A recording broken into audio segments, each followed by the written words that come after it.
Move out. You're obstructing a pregnant woman gently caressing her belly, Alicia instructed. I pondered Alicia's comment, wondering if pregnant women truly displayed a kinder expression. Observing the malice on Alicia's face, I shot a quick glance at David. You can sleep in the storage room, Alicia suggested, and David concurred. My lifelong love for him waned instantly, though a touch of sentiment lingered, leaving me somewhat melancholic. All right then, I replied, and in response, David happily took Alicia's hand.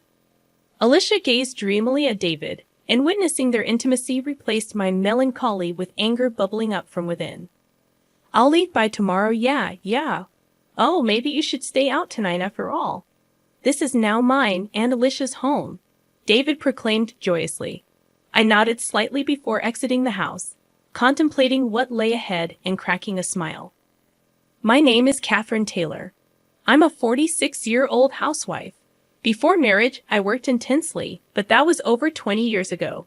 Nowadays, I enjoy daily chores and sipping coffee. Just an ordinary middle-aged lady. But my hobby is investing. I've been doing it since before marriage. Recently, I've been earning significant dividends, treating myself to lavish hotel brunches and spa visits, leading a pretty elegant life.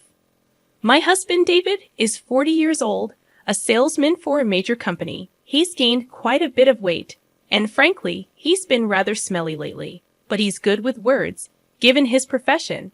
He may look big, but I love him.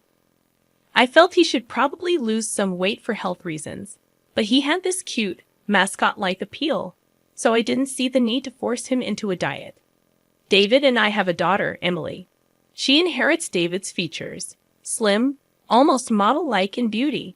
Not just in appearance, she's academically top of her class and excels in sports, even making it to national competitions. She's also humble and works hard.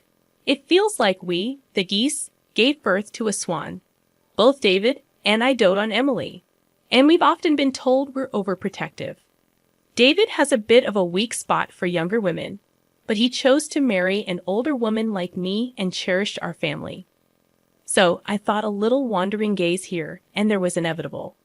We lived in a condo we bought around the time Emily was born, but it was getting old, and they were considering raising the maintenance fees. Recently, amidst all this, Emily decided to share an apartment near her college. At the same time, one of my relatives approached us about inheriting a now vacant house. David and I decided to renovate that house and move there.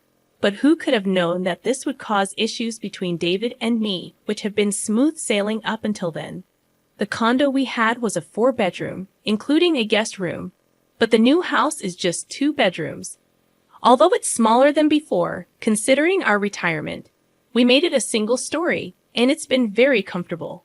One of the rooms, which serves as a study and a guest room, can be divided to make an additional room for Emily if she ever comes back.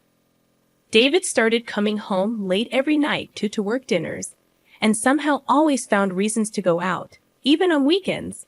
Sleeping next to David, who would come home reeking of alcohol and cigarettes, was unbearable for me.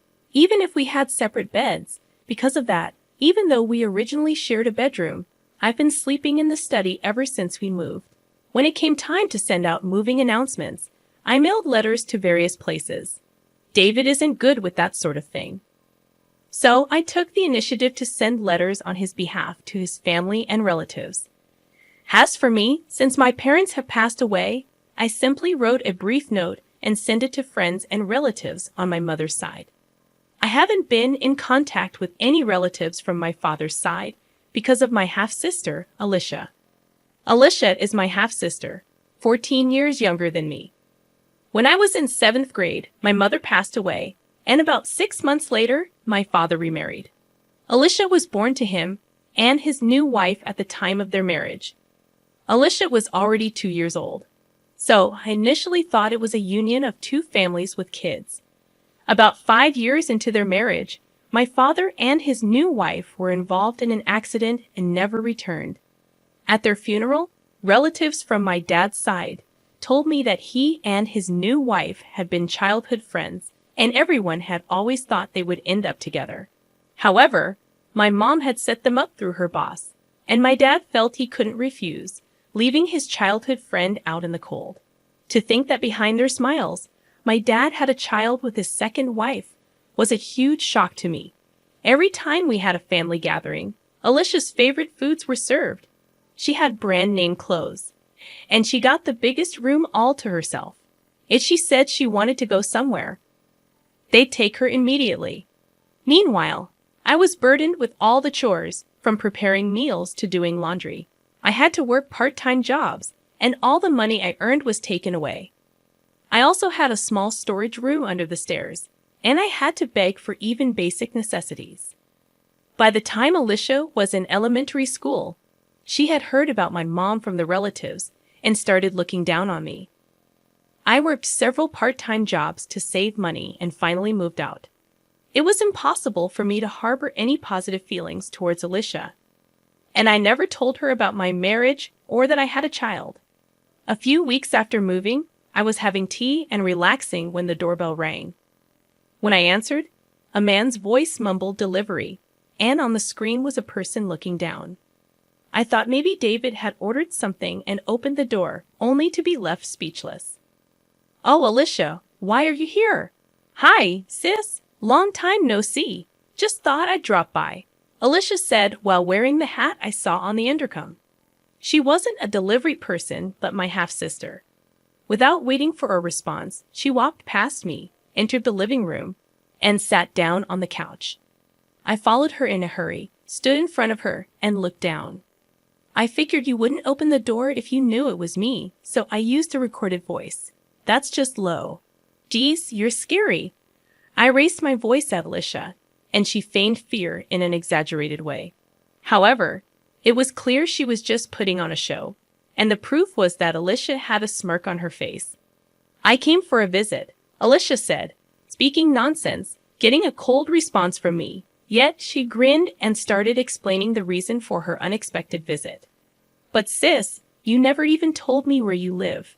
I got married, but my husband is always on business trips, and it's getting boring. Plus, once my belly starts getting bigger, moving around becomes a hassle, right? Everyone told me to come stay with you. Just go home. I don't even want anything to do with you." "Well, too bad. I already came here planning to stay with you." Listening to Alicia's audacious words only irked me further. Under my breath, I muttered, "Typical of a kleptomaniac's daughter." Hearing that, my anger reached its peak. "Get out. I never want to see your face again." "What's all the fuss about?" "People outside can hear you," David said. I was at a loss for words, surprised by David's unexpected return at such an odd hour. As I struggled to explain, Alicia stood up and walked over to David, intertwining her arm with his. David didn't seem to mind. In fact, he looked quite pleased. "Oh, Alicia here. Welcome, David. My sister was being mean. I thought it'd be nice to stay with you until the baby is born. But is that okay?" "Of course. I'd be thrilled if you're okay with it. You can stay as long as you want." I stood there in disbelief, silently observing the exchange between David and Alicia. The intimacy they shared seemed more like that of lovers than mere siblings-in-law. "David, what's going on?" I managed to utter, but he dismissed me, accusing me of being jealous of my cute little sister.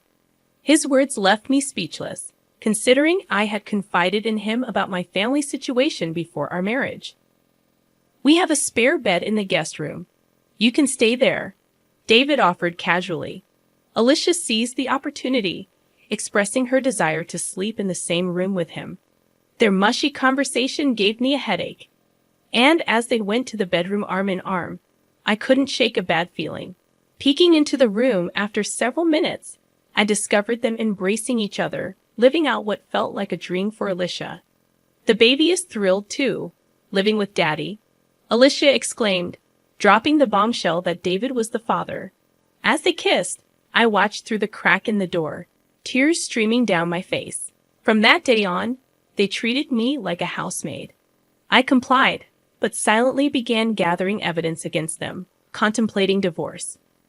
One day, Alicia arrogantly demanded I leave the room, claiming she, a pregnant woman, needed space.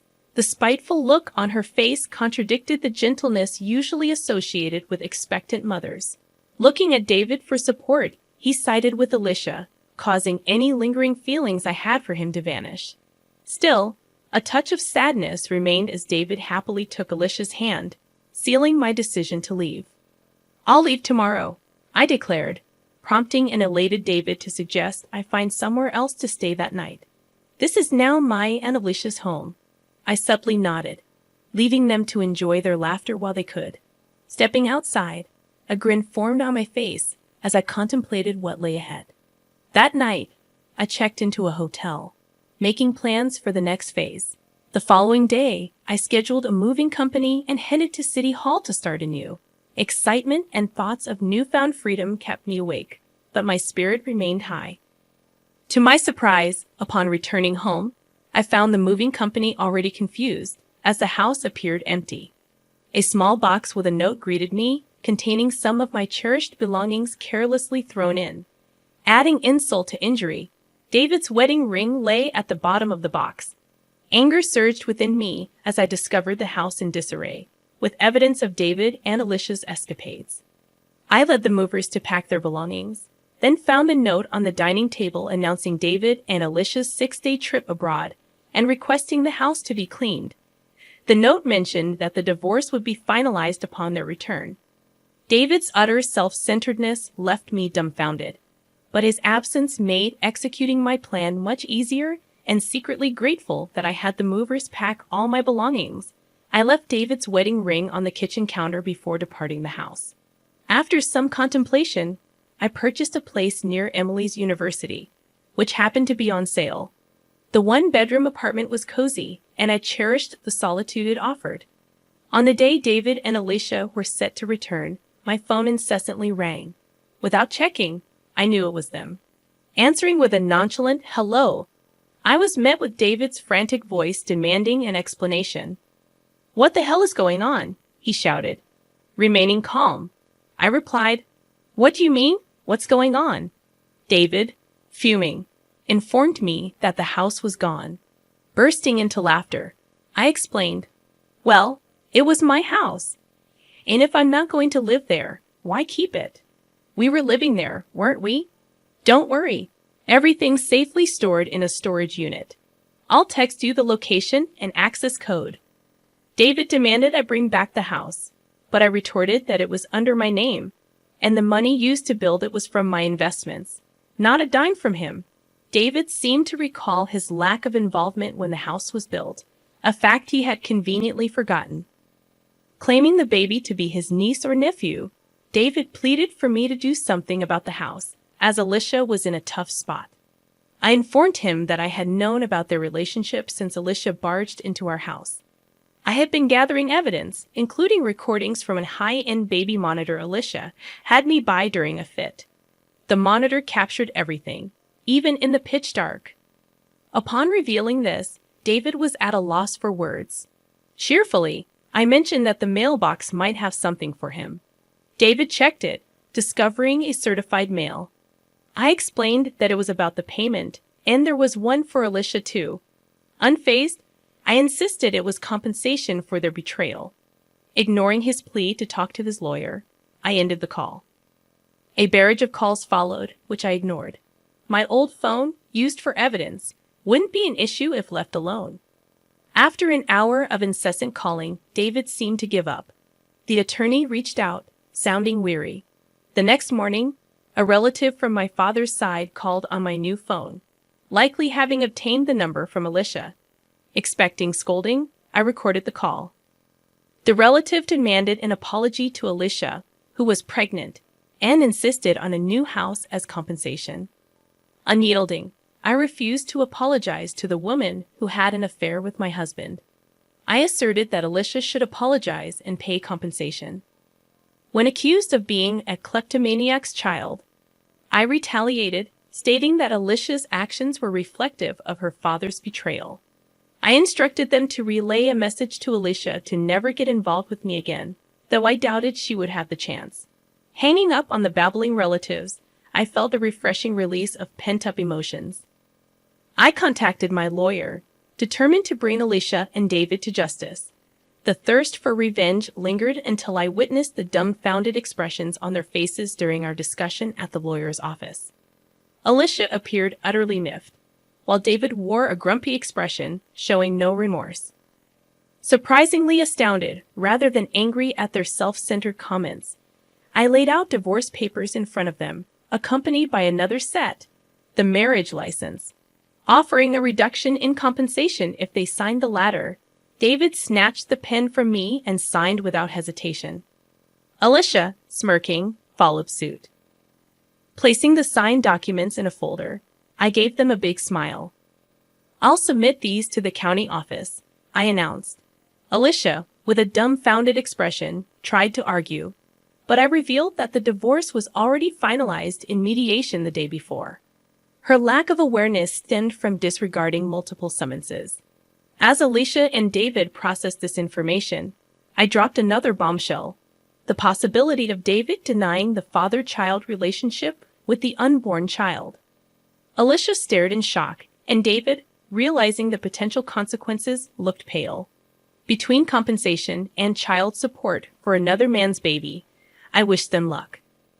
However, David attempted to reconcile, citing Emily's presence. Just as he changed his tune, the lawyer's office door swung open, revealing Emily. Her harsh words stunned David, frozen in shock, while Alicia, insulted, shook with rage. Emily cut ties with David, expressing her intention to live with me, referring to Alicia as that loose woman. Unable to respond, Alicia faced Emily's verbal onslaught. I delivered the final blow, revealing David's financial limitations and asserting ownership of the house and car. Alicia's plan to extract money seemed to unravel, leaving her pale and stunned. As I left with my lawyer and Emily, I left them to their newfound reality. That evening, having dinner with Emily for the first time in a while was delightful. I filed for divorce, and around the time Alicia's waiting period for remarriage had passed, David and Alicia submitted their marriage license. The witness section bore my signature, along with Alicia's ex-husband, who had shared crucial information. News circulated that David, involved in an affair with Alicia at work, got fired for misusing travel expenses for secret getaways. He now struggles with part-time jobs. Alicia, taking care of the child, faces financial difficulties after being dumped by her boyfriend. Her attempt to sabotage my family had backfired. Meanwhile, Emily enjoys college life, and I've been leading a relaxed life with my stock dividends. Surprisingly, I've developed a closer bond with Alicia's ex-husband, who affectionately calls me Catherine. Recently, he reached out for an important talk, making me feel a bit restless as I sit in front of my vanity, my face flushed like a smitten young woman.